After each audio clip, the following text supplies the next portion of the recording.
Alright, before we go to our healing crusade, let's watch this verse. Patuloy natin what happened last week.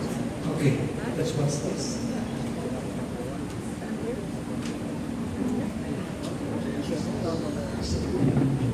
Hindi ko maligtas.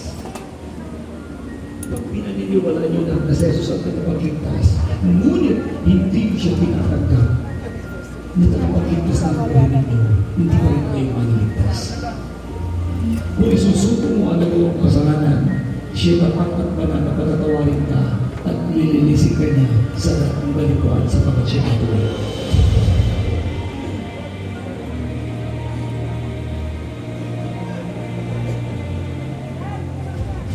Baby, pinapatawag mo ba ang mami? Ha? Okay, patatawarin mo mami ha?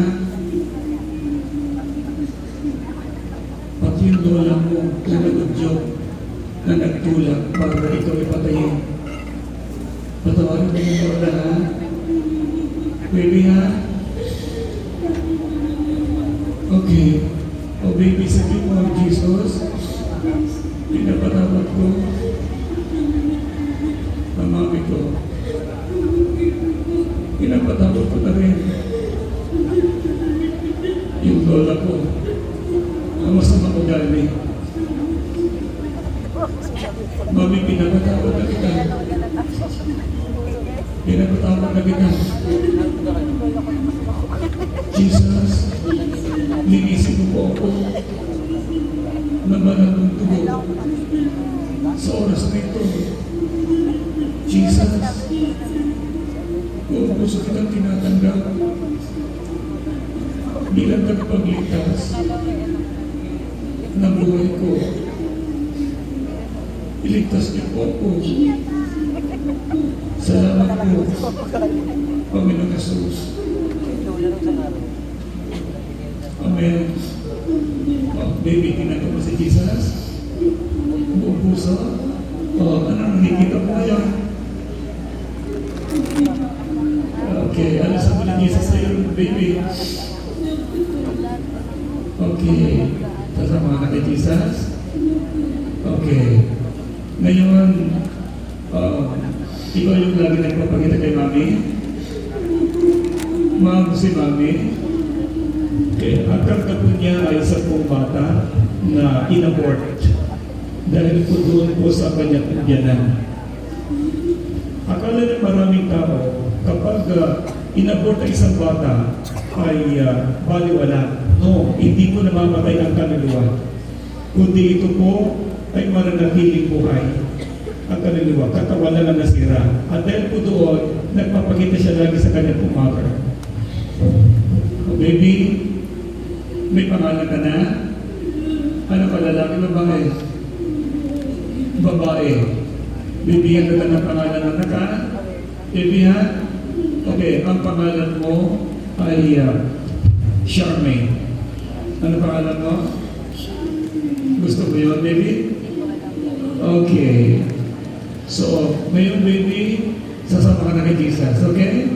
Ilan taon ka na yun? 15 years old, lalagitnag ka na pala. Saan ka sa katawan ni mami nakatira? Saan parte ng katawan? Sa likod? Okay. Sige. Saan ka na kay Jesus, anak ha? Charmaine? O sige, yakapin mo na mami mo. Pagpaalam mo kay mami. Ano sasabihin mo pa kay mami? Mahal na mahal kita, mami. Okay, ano pa? Ano pa gusto mo sabihin sa kanya? Ano?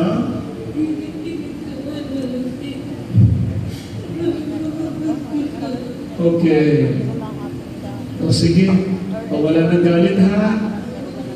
Okay. Ano sabi ni Jesus sa'yo? O pinapatawag ka natin, galit ka dati. O sabi mo galing Jesus, ikaw lang maghari sa buhay ko. Salamat sa buhay na walang hanggan. Sa pangalan ni Jesu Cristo. Amen. Sige, Charmaine. Bye-bye. Go to Jesus. Now, go. Go. Go.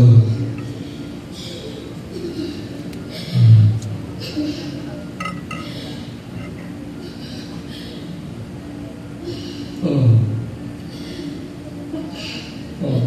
Kung mayroon pang naiwan, ay magsalita. In Jesus' name.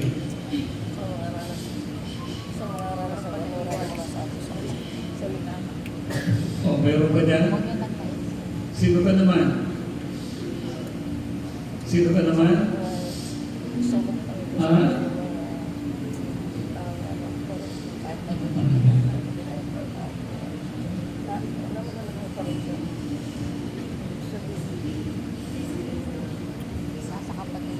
Oh.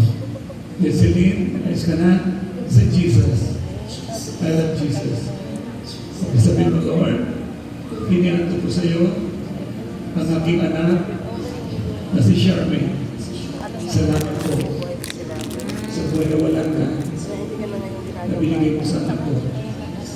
I love you, Lord. Salamat sa kalayaan ko. In Jesus' name. Amen. Oh, Yeselin, open your eyes. Ang anak ko yung babae. Ang pangalan niya, Charmaine. Siya yung lagi nasa likod mo, kaya lagi mabigat ang likod mo. Doon siya lagi nakakapit. Mahal ka daw niya. Okay? Oh, masaya ka na. Masabi mo, Lord, inihandog ko sa iyo ang aking anak. Salamat sa habag mo. In Jesus' name. Amen. Yes. Tayo ka. Ano ang lagi masakit sa iyo dati? Likod.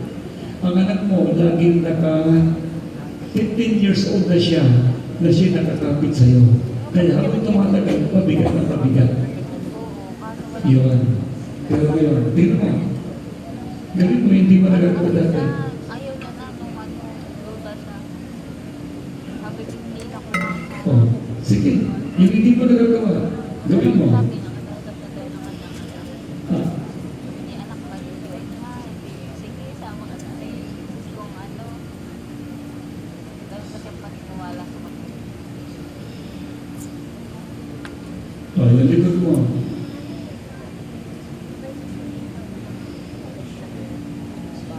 Bago. How do you feel?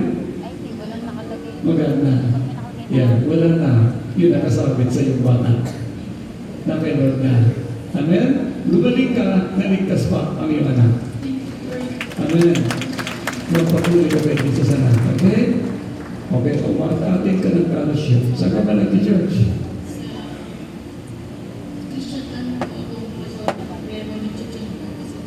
Oh, magpatuloy ka sa J1 kasi siya nagpagaling sa iyo, si Lord Jesus. Okay? You are blessed by the Lord now. Okay? Palapagan natin ang ating Diyos na paray. Si Lord ang ating nilagamo. Ano masasabi ko ngayon?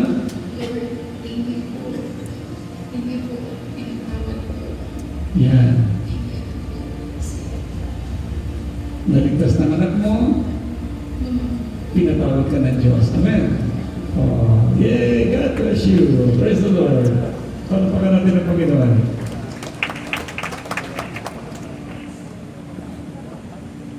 wala na yun eh. Alright. Palapagan natin si Lord.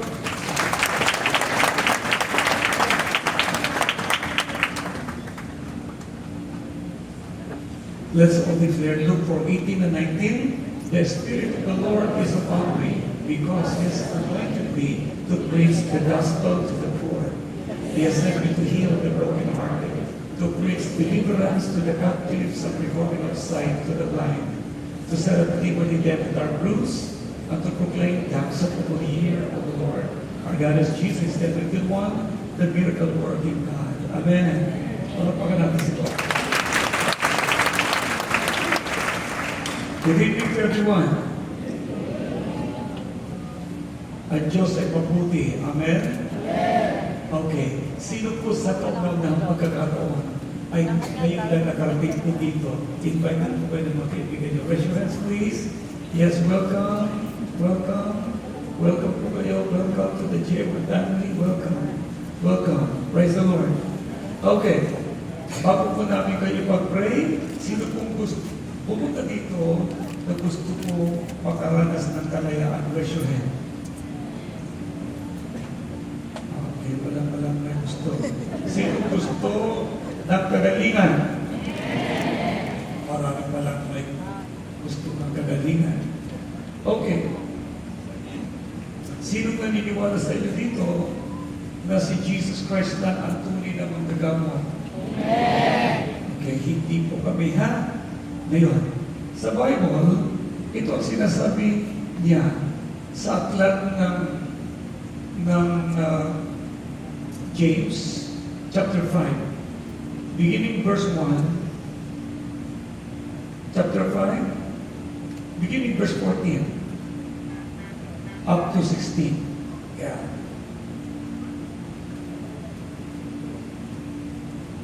Okay. Anong sinabi niya dito? Let's read it. Kung kayo ay may sakit, ipatawag ninyo ang mga pinuno ng iglesia upang ipanalangin kayo at pahiran ng langis sa pangalan ng Panginoon. Verse 15. Pagagalingin ng Diyos ang may sakit dahil sa panalangin may pananampalataya para lakasin siya muli ng Panginoon at patatawarin ang kanyang mga kasalanan. Verse 16, sabay-sabay, kaya nga ipagtapat ninyo ang inyong mga kapatid ang mga kasalanan at ipanalangin ninyo ang isa't isa upang kayo'y gumaling. Malaki ang nagagawa ng panalangin ng taong matuwid. Now, bakit ang Diyos mismo ay inutusan niya ang kanyang mga lingkod? At tulad ng sinabi ni Santiago, meron pang may sakit sa inyo? Kung oo, ipatawag ang matatanda ng iglesia. Hindi po iglesia katolika, ha? Hindi po iglesia protestante. Hindi rin po iglesia ni Manalo. Hindi rin po iglesia ng anuman. Ang ibig sabihin ng iglesia, kalipunan ng mga mananampalataya ng Panginoong Jesucristo. Ipatawag daw yung matanda ng iglesia. Hindi yung uugo na, pero yung masabi na sobrang tanda ko na, dahil hindi na ko. Pero anyways, ako ang matanda ko dito ng iglesia sa GA1. At ang mga pastor ko, yun ang matatanda ng iglesia. Ipapadalangin po namin kayo. Pero, ito daw yung tanda ng mga sumasampalataya kay Jesus. Sabi ng aklat ng Mark, chapter 16, verse 15 to 18. Ang sabi niya, ipangaral ninyo ang mabuting balita. Bumayo kayo sa buong mundo at ipangaral ang mabuting balita. Ang sumampalataya at mabautismohan ay magtataglay ng ganitong tanda ng kapangyarihan. O una, ang sumampalataya at mabautismohan ay maliligtas. Ngunit ang ayaw sumampalataya ay mapaparusahan. So gusto niyo po bang mapalaya? Gusto niyo po ba maligtas? Sumampalataya kayo kay Jesus. O else parusahan kayo. At verse 17, ito yung tanda ng mga sumasampalataya sa akin ay bibigyan ng kapangyarihan gumawa ng mga himala. Okay, sa pangalan ko ay magpapalaya sila ng mga demonyo at magsasalita sa iba't ibang wika. Matuglaw man ng ahas, makainom ng laso. Of course, hindi po naglaso. Makainom pa rin, kasunin kayo. Hindi kayo mamamatay. Ipapatong niyo kami sa mga masakit, ang mga masakit ay gagaling. So, ang Diyos sa magpapala sa pagkakabasa ng kanyang salita. Makinig po kayo mabuti. Sino po dito sa ating kalagitnaan ang napunan? Yung nagkaroon na miscarriage. Meron po ba? Nakuna. Yan. Nakuna. Kayo. Okay. Huwag kayo mahihiya pag kayo pitinawag ko mamaya ha. Dahil kailangan kayo maging malaya. Sino naman sa inyo dito ang nagsasabing kailangan niya talaga ang kapangyarihan ng Diyos na pumilo sa Kanya para siya lumaya? Naniniwala po ba kayo na ang Diyos natin hindi nagbabago kahapon ngayon at magpakailanman? Dahil sa inyo kung maniniwala, ang Diyos ay masaya na ipakita niya ang Kanyang kapangyarihan sa inyo. Kagabi, ang dami kong pinalaya ng Diyos po dito. Hindi lang ko lang ipinakita kasi maubos ang oras po natin. Pero sasabihin ko sa inyo, yung kumilos na Diyos kahapon, noong Martes, noong Lunes, noong nakarang Friday, noong nakarang Thursday, ang siya rin Diyos na kikilos ngayong gabi na magpapakita ng kanyang kapangyarihan. Nandito po ba si Sister Eugene? Ulit? Wala. Galing sa trabaho pa yun eh. Napansin ninyo, yung Sister Eugene, sinabihan ko siya na isang na-aksidente na kabataan, 15 years old. Nung pumasok yun sa kanya, na hindi niya alam, nagkaroon siya ng Bell's palsy. Gano'n siya ng gano'n. Tapos, kaya siya pumunta rito para magpa-pray-over. First time. That was last Thursday. Then, siya po ay pinag-pray po natin. Tinanong ko lang siya kung nakakita ng mundo. Nakakita raw. Alam niyo kung pinag-pray natin? Yun. Nag-manifest yung kanyang, yung sumabi sa kanya. Then afterwards, yung isa pang sumabi sa kanya ay magkukulang. Totoo po ang magkukulang. May mga tao nagsasabi, hindi ako niniwala sa mga magkukulang. Wala ng mga tao yan. Gusto ko po malaman ninyo, lahat ng mga nagpa-albularyo o lahat ng albularyo, yun po ay gawa ng magkukulang. Alam niyo ba yun? Hindi. Sinasabi ko sa inyo. Bakit? Walang ibang magkakamot kundi si Jesus. Kapag isang tao ay hindi naniniwala sa Biblia at naniniwala lang siya sa kanyang anting-anting sa ibang espiritu ngayon, there is no such healer maliban lamang kay Jesus. Pero po isang tao doon po sa London ay lumapit ko sa akin dahil meron po siyang namabaga po ang kanyang breast, meron pong bukol sa kanyang breast. Then, ang sabi niya sa akin, Bishop Art, ipag-pray niyo po ako kasi nagpa-biopsy ako noong Thursday. So, Thursday, Friday, Saturday, Sunday. Ngayon po, hindi pa lumalabas ang result. 2 weeks daw kasi bago lumabas. Okay. So, ipag-pray ko na, ang sabi na sa akin, daanan mo ng iyong anino. Tinanong ko lang, anino, shadow of the living God. Tapos sabi ko, tinutunaw ko by the laser beam power of the living God ang mga bukol sa iyong breast in Jesus' name. After the prayer, sabi ko, receive your healing. Okay, umuwi na po sa sabi, thank you po. Noong gabi, kinapa po niya. Nandudun pa. At noong umaga, pagkagising niya, una niya ulit kinapa. At siya po ay napasigaw. Sabi niya, Ronald! Ronald! Ronald! Ronald po kasi yung asawa ko niya. Ano nangyari? Nangyari, honey? Sabi niya, ano na nangyari? Wala na. Alin, susunod? Wala na.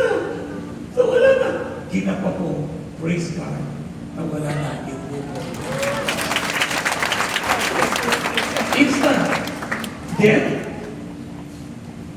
that day, pumunta ka pagdating sa kanyang doktor, sabi na doktor, bakit ka nandito? Wala pang resulta ang biopsy mo. Sabi ko sa iyo, 2 weeks. Hindi do, kaya pumunta ko dito para sabihin ko po sa iyo na yung bukol ay nawala na. Ano ibig ko sabihin? Hindi ba kita nabibigyan ng gamot? Para mawala yan. Patingin nga, doon chinek up, nagulat ang doktor. Wala na nga. Purihin ang Diyos. Then, sabi ng doktor, bumalik ka sa akin 2 weeks from now para sa result.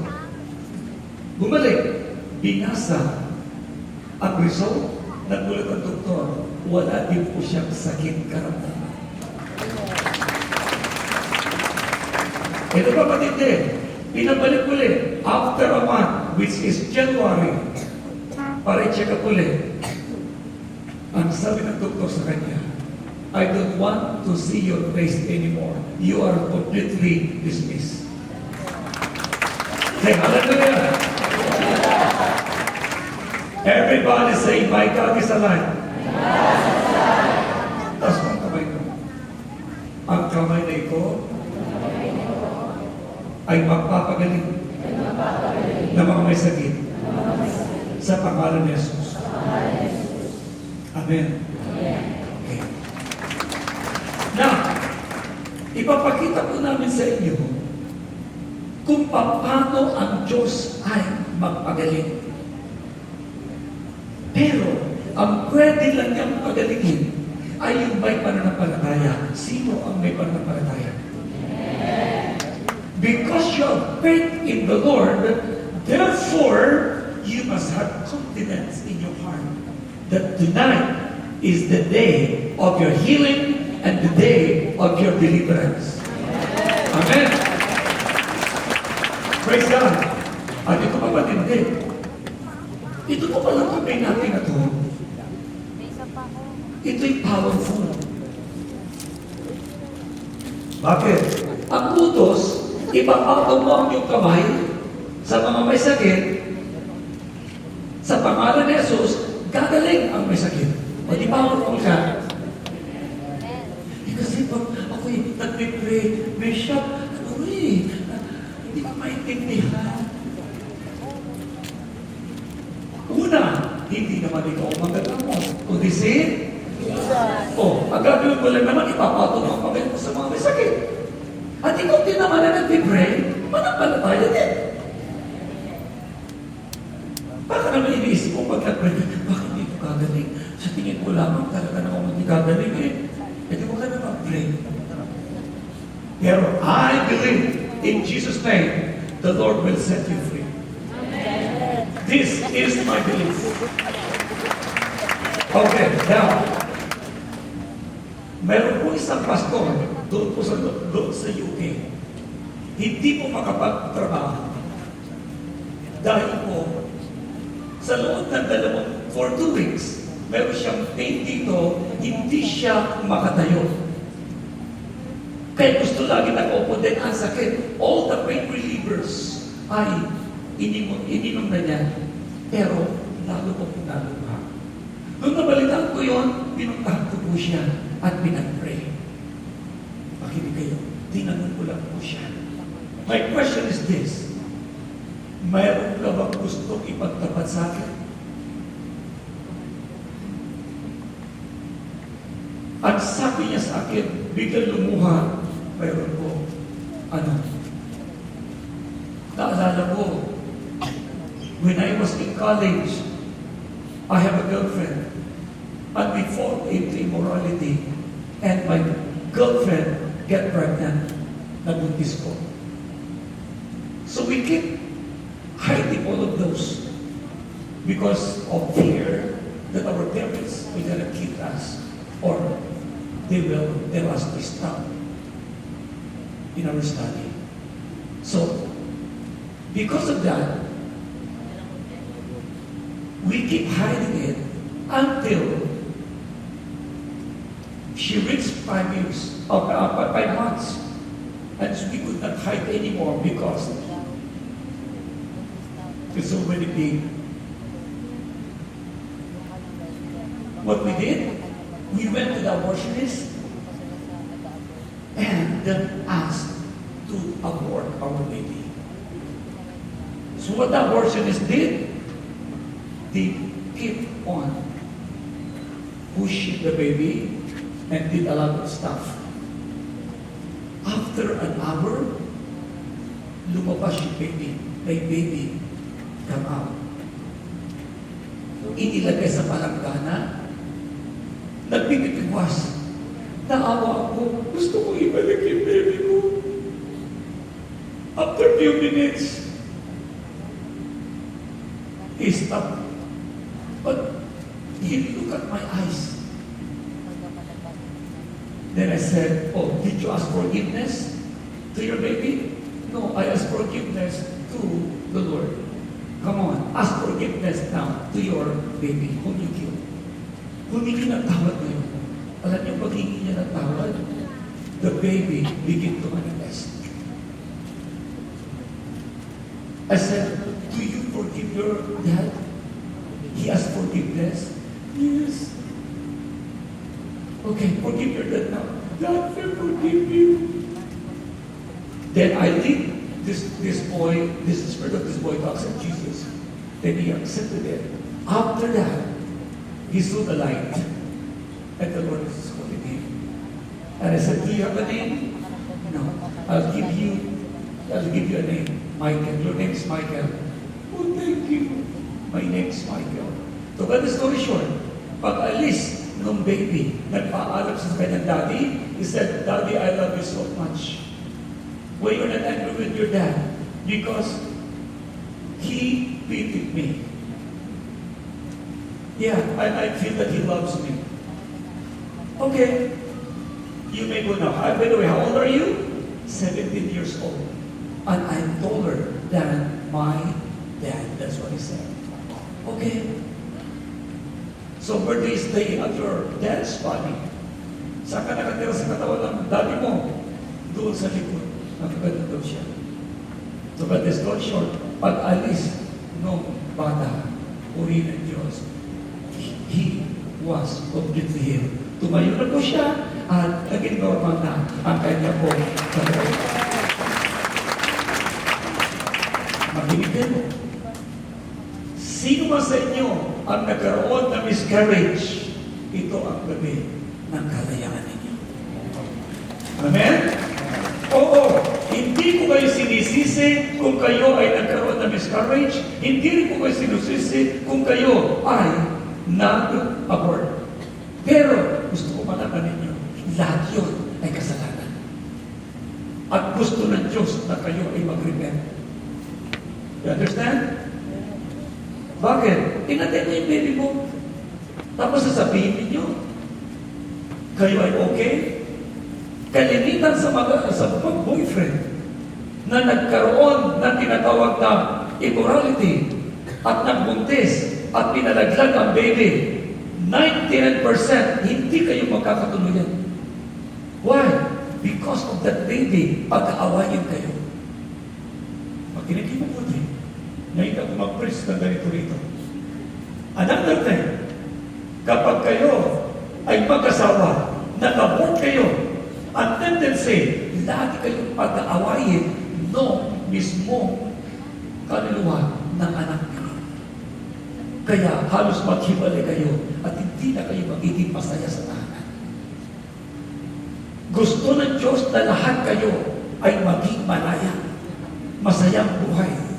But because you experience that, repent, humingi ka ng tawad, and God will going to forgive you. Ito yung time na ikaw ay magkaroon ng complete repentance sa iyong anak na pinatay. Tulad ng isa kagabi, tinanong ko lang siya, nung masakit ang kanyang likod, sabi ko, nagkaroon ng miscarriage? Hindi po. Opo, sabi niya. Sinadya po, hindi. Umiyak na po siya. Utos ng biyanan ko kasi. Hindi mo biyanan nakikialam. Nakakahiyang biyanan niya. Why? Gusto kong malaman na ng lahat, ang bata na pinagbubuntis, yan po ay pag nilaglag ninyo, patay lang yung kanyang katawan. Pero yung kanyang kaluluwa, mananatiling buhay yan. Kaya ma-precious in the sight of God ang mga babies. Tapos papatayin ninyo. Tapos sabihin, hindi kayo nagkasala. Tingnan ninyo ang sinasabi ng Bible. Sa aklat ng Jeremiah chapter 2, verse 23 up to 24. Ang sabi ng Bible ko doon, ilagay mo yung verse na yun. Now, ang sabi niya sa kanyang salita ay, tigmang, sabi niya, tulad mo'y babaeng asno na masidhi ang pagdanasa. Walang makapigil kapag ito ay nag-iinit. Hindi na dapat mag-alala ang lalaking asno. Ika'y nahandak sa lahat ng oras. Sabi niya, verse 25, Israel, huwag mong pabayaan na ikaw ay magyaman o matuyo ang lalamunan at mamalan. Balik mo sa 23, verse 23 tayo. Masasabi mo bang hindi nadumihan ang iyong sarili at hindi ka sumamba sa Diyos-Diyosan at Baal? Napakalaki ng kasalanan na nagawa mo doon sa Libis. Para kang batang kamelyo na hindi mapigilan. Actually, sa English po yan, tigmak at dugo ang inyong kanyang kasuotan. Ang iyong palda. Ang Tagalog nito, ano bang Tagalog nito? Okay, babasay ko sa akin kung ba sa aking Bible. Okay. Dahil marami mga tao ay akala nila kapag nagkaroon po ng tinatawag na abortion ay paniwala lang. No. Nagkakamali po kayo. Okay.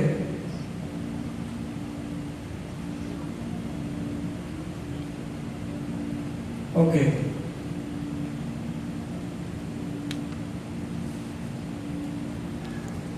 Ito po kasi yung mga tinatawag na mga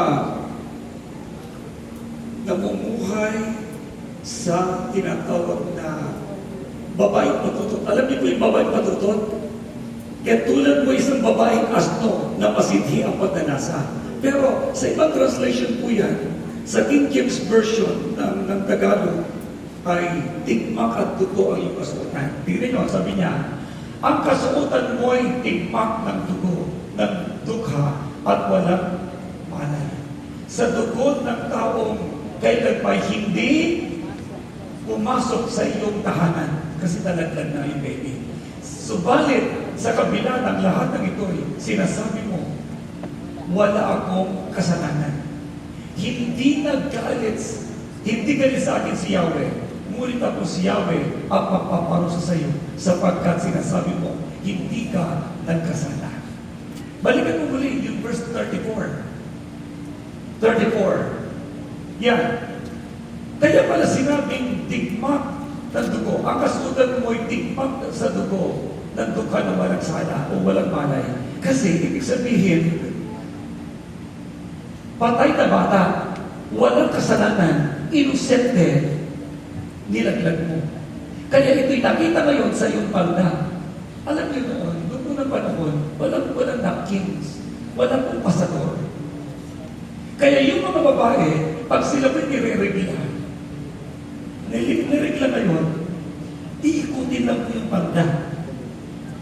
Dito natutuyo, dito nababasa. Sa pangatlong araw, ikutin uli, tuyong-tuyo na ito, natutuyo pa lang, basa pa dito. Hanggang sa pang-apat, tuyong-tuyo na mga ito, basta kunti na lang dito. Kaya alam nila kagad kung regular na menstruation. Nag-usap ako? Yes. Kapag ang isang tao ay na-miscarriage po siya, mas maraming dugo, hindi ng 10 araw. Okay? Kapag nilaglag naman, mas sobra ang dugo. Kaya alam ng mga tao, tigma sa dugo. Nagtuka walang sana ang iyong kasuotan. Okay. Pag in English mo po siya, salt of the innocent, bigyan mo ko ng King James Version. Dugo ng mga kaluluwa na walang sala. Ang tawag ko dyan, King James Version. So, ang point ko ngayon dito, kung saan namatay yung baby, doon siya mag-i-stay. Kaya pag namatay ang baby mo sa sarili mong katawan, nandiyan siya sa'yo. Pero kapag ang bata ay inabort at nalagutan ng hininga, ito'y nailagay mo sa ibang lugar, mag-i-stay siya doon. Okay? Alam nyo, ang point ko dito, tulad po isang kapatid natin, ang sabihin sa akin, ipag-pray niyo po ako kasi lagi masakit ang kilikili ko. Baka naman meron kang sugat? Wala po. Okay. May naalala lang ako kasi sabi niya. Isang gabi, sabi ng mother ko, huwag daw ako matutulog. Kasi darating ang manghihilot. At yung kapatid ko na buntis, ilalaglag yung baby. So hindi ako natulog. Pinaghintay ako. Nung hating gabi na, lumabas yung baby, inilagay sa maliit na kahon ng sapatos. Tinakpan lang ito at pinalibig sa akin. So habang ako'y naglalakad, sabi ko, baby, patawarin mo ang nanay mo, ha? Dahil walang hiya sila, wala silang awa sa'yo. Lalaki pa naman yung baby. Yan. Pagkatapos niyang dali na sementeryo,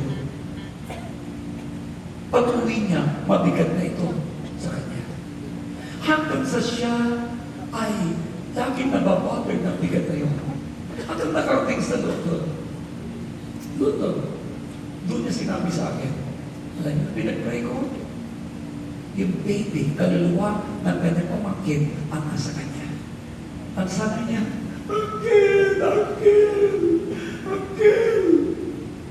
O bakit ka nandiyan dyan? Sa akin mo, siya na nagpapala sa akin. Paano mo nalaman na pangkat niya? Kasi niyakap po niya ako, nilagay niya ako sa kanya po, kamay. O tapos, sabi niya sa akin, patawarin mo daw ang nanay ko. Nilito ko sa kanya kasi pinatay niya ako. Di ba na ako binigyan ng pagkakataong mabuhay?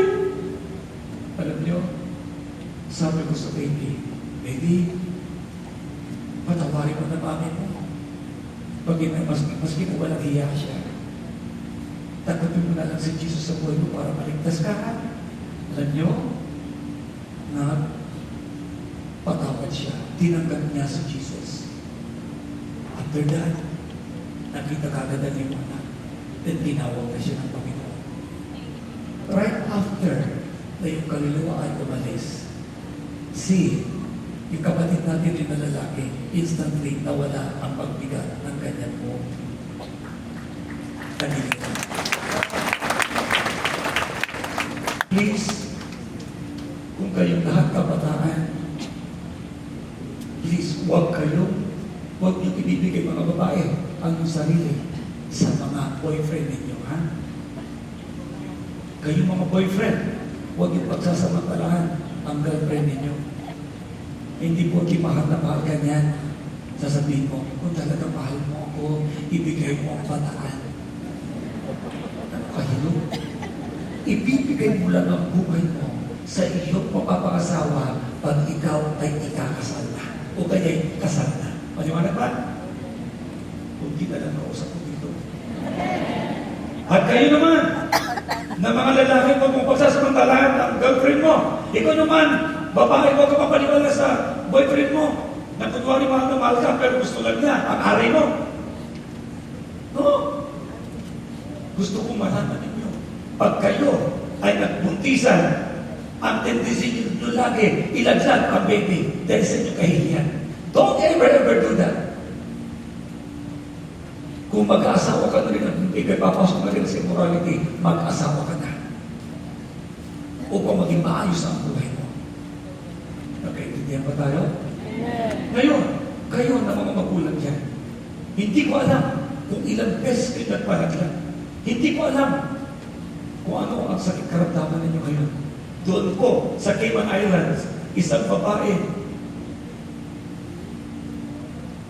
nag-abort. Alam nyo, akala niya isa lang, twins pala, kambal pala, yung kanyang punilaglag. To cut the story short, binagaling siya ni Lord kasi nagpakumbaba po siya. Doon po, sa Dubai, meron isang babae, nagpa-pray. Noong nagpa-pray, sumigaw. Sabi ko kasi Sister Lynn, honey, may problema yan. Ilag mo muna yung spirit. Then kausapin natin. Then alam ko, baby yan. Alam nyo, nag-react. Nung pinag-pray namin, 5 ang abortion. Nung nag-react yung baby, yung panganay, galit na galit sa kanyang ina. Silang lahat na magkakapatid na 5, binubugbog nila ang kanilang ina. Bakit? Gumagante. Nung tinanong ko yung isang kaluluwa, yung unang panganay, ang sabi niya sa akin, galit ako sa kanya, dahil kung ako nilaglag niya, binakifan niya ako ng tissue, tapos tinapon niya ako sa basurahan. Yung pangalawang kapatid ko, tinapon niya sa bintana. Yung pangatlo ay inihulog lang sa inidoro. At yung pangapat, tinapon at sinapon sa basurahan. Kaya galit kami lahat. Kaya pala, gabi-gabi niya papamasahe para lamang mawala yung kanyang, para makatulog lang siya. I want you to know this. Gumagante ang mga batang pinatay mo. Akala nila para na silang manok na pag namatay. Tapos na, no, hindi namamatay ang kaluluwa. Katawan lang. Kaya ko ito sinabi sa inyo. Dahil marami kayong kakilala na nakunan. Either sinadya o hindi. Pag sinadya, lahat ng mga nakunan o kaya nag-abort, mas problemado. Pag nakunan, konti lang. Pero may problema kayo. Pero ngayong gabi, kung nagdidito ka, huwag ka nang mahiya. Bakit? Ito ang gabi ng kalayaan mo. Magpakumbaba ka lamang, lalanda ka. Say hallelujah. Handa na ba kayo? Ngayon, kaya yun ang sinabi ko, nabanggit ko sa inyo kagabi, yun ang ituturo ko kayo. Gusto ng Diyos na makawala kayo. Kayo mag-asawa, kung kayo po ang nagdesisyon, mag-repent kayong dalawa upang mawala ang kahirapan sa buhay. Gaano karami ang abortion na nagaganap? In America alone, they have 70 million yearly. Yun ay recorded lamang. America. In the Philippines, how many hundreds of thousands, even millions din, ang mismo recorded na nawawala.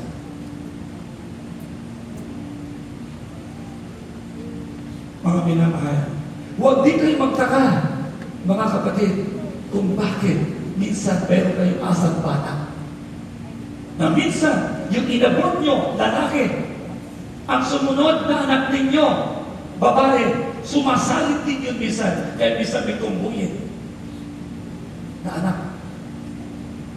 Kaya minsan may bakla. Bakit? Lalaki ang anak, may pumasok na isang batang babae. Kaya bakla ang labas. Ang dami ko nung pinag-pray kong gano'n.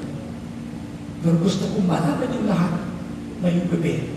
Lalaya ka pag ikaw ay naghanda pagsabing gusto ko pong maging malaya. Ako po yung tinutukoy ninyo. Hindi pa po nahihiya. Gusto ko makalaya. And God will set you free.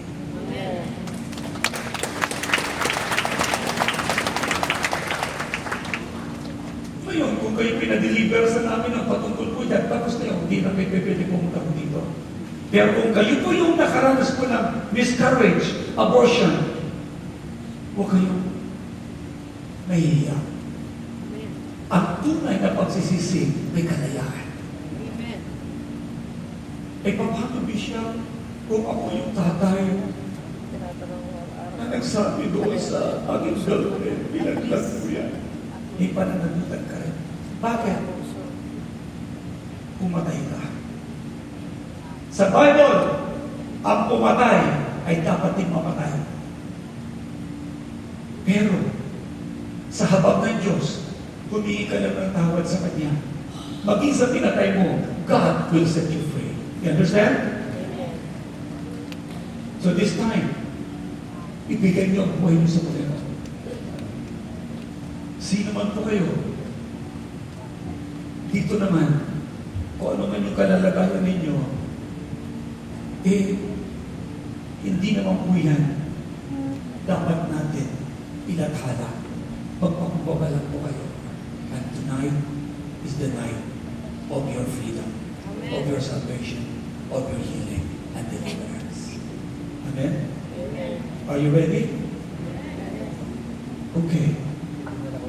Sige, lahat po ng nakunan, ibigay niyong buhay kay Jesus. Saglit po tayo yung mga umikit. Humingi kayo ng tawad sa Panginoon. Sige, pagpakumbaba, ipatong mo ang kamay mo sa dibdib mo. Sabi mo, Panginoong Jesus, lumalapit pa ako sa iyo. Nagpapakumbaba, humihingi ng kapatawaran sa mga nagawa kong kasalanan. Linisin mo po ako ng banal ng dugo. Ngayong oras na ito, Lord Jesus, paghari ka sa puso ko, tinatanggap kitang tunay bilang Panginoon ko at sarili kong tagapagligtas. Salamat po, God. In Jesus' name. Ako lang mag-pray, ha? Lord, i-bless mo po ang iyong mga anak.